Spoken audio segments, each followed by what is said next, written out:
ויאמר יוסף אל אחיו, אני יוסף העוד אביחי, ולא יכלו אחיו לענות אותו כי נבהלו מפניו. Donc là, on nous ramène la rencontre de Yosef avec ses frères. Et sur ça, ils viennent tous les chachamim, Amar Bihanan, Abba Bardella, Shemevim, She Oy Lanu Miyom Adin, Oy Lanu Miyom Atochacha. Que si déjà, ils font un calvachomer, si déjà les frères de Yosef, avec Yosef, qui est un Bassar Vadam, c'est un Ben Adam, ils ont pu, mamash, arriver à réagir de cette manière, de s'évanouir, de paniquer. Ils sont entrés dans une panique totale. Depuis Tom, voir que Yosef, il est devant eux maintenant. Manahane, qu'est-ce que nous, on va répondre quand on va venir devant le Yom Adin? Oy lanu mi Yom Adin, oy lanu mi Yom Atochacha. Alors, il y a plein de questions sur ça. D'abord, Bichlal, pourquoi on devance le din à la Tochacha? Alors que d'abord, on fait la Tochacha et après le din. C'est on vient d'abord vérifier et confirmer la faute de l'homme. Et après que la faute elle est confirmée, après on fait le din, après on fait la sentence. On ne peut pas dire au bonhomme, allez, tu payes, etc., alors qu'on n'a rien confirmé. Et qu'après, une fois qu'il a terminé la sentence et la punition, on se dit maintenant, viens, on va réfléchir si tu rêves ou pas. Attends, je comprends pas, tu m'as puni, alors pourquoi tu n'as pas vérifié encore? Vérifie avant, et après tu me punis. Donc ça, c'est déjà la première question. Et deuxièmement, oh, il a nous les yom adin, c'est pas marqué oh, il a nous les din, oh, il a nous les tochacha. Les Yom Adin, les Yom Atochacha. C'est quoi la nuance? Pourquoi tu dis les Yom Adin? Pourquoi tu dis pas Oilanu mi'adin, Oilanu mi'atochacha? C'est Yom. C'est le Yom qui te dérange. C'est pas le Din lui-même, c'est pas la Tochacha elle-même. C'est un Yom Azé, Oilecha, que ce jour-là, tu vas te retrouver là-bas, aller dans le poste de police, vous voulez, mais c'est pas d'aller là-bas, c'est ce qui va se passer là-bas qui me dérange. Que tu me parles maintenant du Yom, Maïsh Bayom. Tout ça nous amène à comprendre que quoi? Qu'en vérité, c'est pas la punition qui dérange l'homme. C'est pas le fait de se prendre des tartes qui dérange le Ben Adam. Un Ben Adam, dans la vie, il se prend des tartes. Il se prend des tartes, il est secoué, à droite, à gauche, il tombe, il se prend des gifles, etc. Ça n'a jamais empêché un bonhomme, parce qu'il se prend des tartes dans la vie, de continuer dans son chemin d'erreur. Ça ne réveille pas les gens. Le bonhomme, ça fait partie de la vie. Même ils vont te dire, les gens ils vont te dire, mais c'est ça la vie, c'est normal. Un bonhomme qui fout de moto, il fait de la moto, même s'il fait des accidents, il fait de la moto, il continue à faire de la moto. Ouais, ça aussi un jour, il éclate complètement, il finit avec des câbles. Mais si tant qu'il n'est pas arrivé au stade de finir avec des câbles, oui, il continue à faire de la moto. On tombe, on s'éclate, on met des plâtres, on met des trucs, on met des trucs pour se soigner, mais on continue. Et pourquoi ça? Parce que, comment dire, parce que la conviction et la prise de conscience ne vient pas des coups qu'on se prend dans la vie. Un homme peut se prendre des coups dans la vie, c'est pas ça qui réveille la conscience chez un Ben Adam. Ce qui réveille la conscience chez un Ben Adam, Babotaï, c'est la boucha, la honte qu'un homme éprouve lorsqu'il se trouve en incohérence totale avec lui-même. C'est ça qui réveille un Ben Adam. L'incohérence totale avec soi-même. Lorsque je me trouve devant cette incohérence, où là, je prends la claque de ma vie, et là, je commence à me réveiller. Alors que là, il n'y a aucune punition, il n'y a aucun accident, il n'y a aucune tarte, il n'y a rien qui s'est passé. Que ça raconte, je t'ai trouvé confronté avec ton incohérence, avec le shaker dans lequel tu vis. Et là, ça secoue la personne. Hachem, de temps en temps, il amène l'homme à des matzavim comme ça, qui sont en général, des matzavim, comme raconte la Gemara, sur certains personnages, comme Bil'asar ben Dordaya, comme Yosef Messita, comme Ishtrorod, des sipourim comme ça qu'on ramène dans la Gemara, de personnages qu'on fait tchouva comme ça sur une explosion. C'était quoi leur réveil? Le réveil n'est pas venu parce qu'ils se sont pris une tarte, parce qu'ils ont pris un coup, parce qu'ils ont été secoués par une épreuve. Non, ça réclame, ils se sont retrouvés devant une incohérence où les fusils vont rouler. Ils se sont retrouvés des boucha totales. Boucha.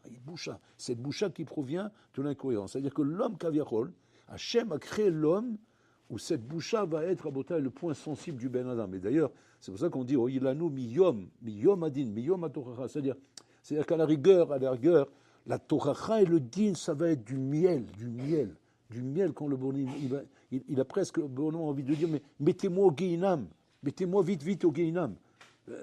Parce que je mérite ce que vous allez me faire. Donc c'est-à-dire que c'est pas ça à la rigueur. C'est-à-dire qu'à la rigueur, le bonhomme il préfère de loin la personne qui va lui mettre une tarte à la place de l'incohérence dans laquelle il le met. C'est-à-dire il lui met une tarte, oh je mérite. Ça, au moins tu m'as calmé. Mais tant que tu ne me mets pas cette tarte, et au contraire tu me laisses devant l'incohérence, ça, il n'y a pas une chose qui fait souffrir l'homme plus que ça. En sévé du termisé. Imaginez-vous, Rabotai. Les frères de Yosef, plus de 20 ans. Plus de 20 ans, ils rencontrent Rabotai Yom Kippour, Elul, Rodesh Elul. Pas dès qu'ils font Cheshbon Hanefesh. Et pas dès que dans le Cheshbon Hanefesh, ils se sont assis sur ce Cheshbon Hanefesh concernant ce qui s'est passé avec Yosef. On a jugé, pour lui c'était un Rodef, il était condamné à mort. Maintenant, Kaviachol, on ne l'a pas tué. On l'a vendu aux Ishmaélim. On a décidé, c'est un Bédine, on a fait un Bédine, et le Bédine, il a tranché. Et les Maasé, même Hachem, il était d'accord avec nous. La preuve, c'est qu'Hachem n'a pas dévoilé Yaakov. Donc c'est qu'Hachem était dans le complot avec nous, donc il était d'accord avec nous. Et donc, mais maintenant, on n'avait jamais, à aucun moment, remis en question cette décision qu'on a prise là-bas. Si ce n'est que maintenant, les problèmes ont commencé lorsqu'on a rencontré ce melon-là, ouais, on ne sait pas que c'est Yosef, qui est en train de nous rendre fous. Vous êtes des méraglés, pas des méraglés, vous êtes rentrés par là, vous êtes pas, vous êtes Binyamin, pas Binyamin, je vous enferme, ils ne comprennent pas ce qu'il veut celui-là. Mais eux, pour eux, tout de suite, ils ont fait le Cheshbon Hanefesh. C'est le seul Cheshbon Hanefesh qu'ils ont fait depuis 20 ans. C'est quoi? C'est de dire, on a été quand même cruel avec Yosef. On a été cruel avec lui, voilà pourquoi il nous arrive ça. C'est-à-dire qu'ils ne sont pas en train de remettre en question le jugement qu'ils ont fait. Le jugement qu'ils ont fait, qu'il est condamné à mort, qu'il faut l'éloigner. C'était ou le tuer ou l'éloigner, parce qu'il est Rodef. Donc Rodef, il y a deux façons. Soit on arrête d'être Rodef, donc on l'éloigne, soit on le tue, donc il n'est plus Rodef.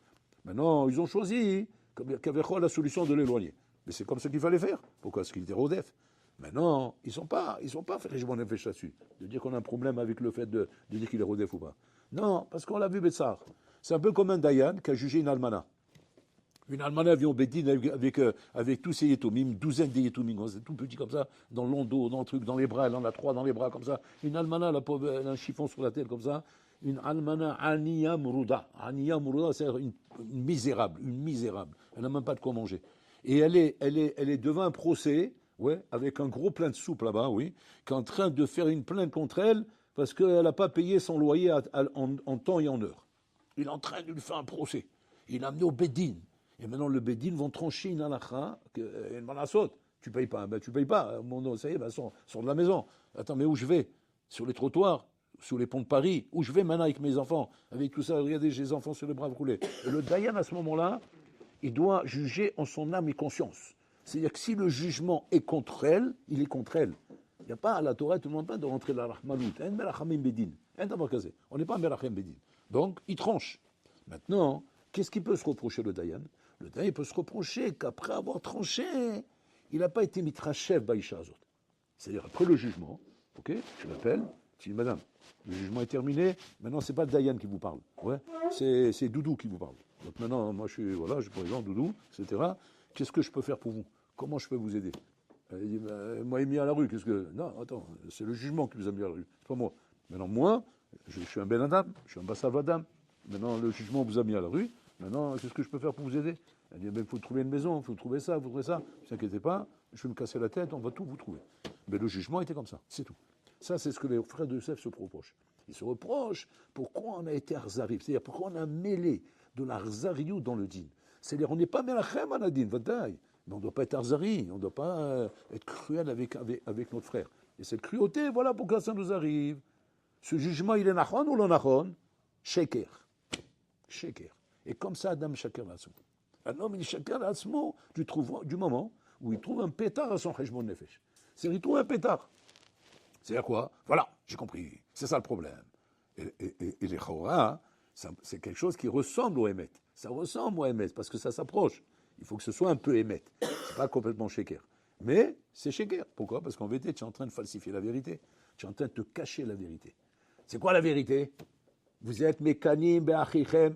Vous étiez jaloux de votre frère. Et par rapport à ça, vous étiez jaloux de votre frère, okay, vous avez jugé de cette manière. Donc c'est-à-dire qu'il y avait une mida ici qui vous a amené à juger de cette manière. Maintenant, le problème, c'est quoi? Le problème, c'est que vous n'êtes pas prêt à accepter ces choses-là. Quand maintenant Yosef il vient, il leur dit Ani Yosef, Aïm od avichai, je suis Yosef. Est-ce que papa est encore vivant? Qu'est-ce qu'il veut là? Ani Yosef, Ani od avichai. C'est-à-dire vous vous préoccupez de papa par rapport à Binyamin, je vais le garder, il va mourir, il va avoir de la peine. Vous êtes préoccupé comme ça, quand vous avez pris la tunique, vous l'avez présenté à Yaakov, vous étiez cohérent avec votre marassé. Vous étiez conscient que Yaakov Avinu, il va souffrir pendant toutes ces années, de ne pas savoir ce qui se passe avec moi, le roulet, et là, ils ont pris la terre de leur vie. C'est-à-dire quoi?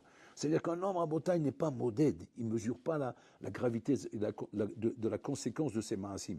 Il regarde Ben Taïm quoi, qu'il a envie de faire un truc. Il a envie ça. Allez, faire Zera les Batala. Maintenant, il ne réfléchit pas, lui, maintenant, les conséquences de ça. C'est une conséquence très grave, c'est très grave. Tu tues des Neshamot, tu fais des Khorbanot, tu fais tomber la Shrina, tu restes à Olam, tu es marchik et ta Geoula, le Mashiach ne vient pas à cause de ça. Le Olam peut être détruit à cause de ça. Le Dor Maboul, l'Allemagne la Gzera de Dor Maboul, la Gzera les Batala. C'est-à-dire que, non, maintenant j'ai envie. J'ai envie de ça, donc on néglige la responsabilité des conséquences des choses qu'on a ici. Maintenant, ces choses-là, c'est des choses que jamais vont te fouetter au visage. Pourquoi? Parce qu'il n'y a rien dans la vie qui te met en face de ton incohérence, en face de ton problème. Et que seulement quand tu seras en face de ton problème, de ton incohérence, c'est là que, tu te réveilleras. Mais tant que tu n'es pas arrivé là-bas, tu ne pourras pas te réveiller, Rabotai. Maintenant, la question, elle est comme ça. La question, elle est, qu'est-ce qu'il faut pour qu'un Achinami? Parce que je vois que si c'est comme ça, on est infesté, Rabotai, de néguiotes et de shohad. Donc on ne va jamais s'en sortir. On va jamais être Mekir et Taemet. Alors comment on peut se réveiller pour connaître la vérité? Comment on va faire? Si les frères de Yosef, ils ont pu se faire avoir de cette manière plus de 20 ans, alors qu'on ne parle pas de rigolo ici. On parle de Shvatim, Rabotai. Donc ce sont des gens, Ireshamaïm, avec des Ashkafot, avec la Torah. Ce sont des Torotes ambulantes. C'est ces frères Torah ambulants, Rabotai. Et avec tout ça, ils se sont fait berner. Qu'est-ce qu'on va dire, nous? Mais nous, on est berné dans la sauce. On est enseveli dans la sauce complètement, Rabotai. Comment on va se réveiller, nous? Echni Torah, Rabotai. Alors il dit le Sforno à Yesodatsum. Le Sforno dit comme ça. En mezarzim ela la mizurazim. On ne zèle que les gens zélés. On ne zèle que les gens zélés. C'est-à-dire quoi? Seulement quand tu vas commencer une achinami à devenir zélé, c'est là qu'on va te zéler. C'est-à-dire quoi?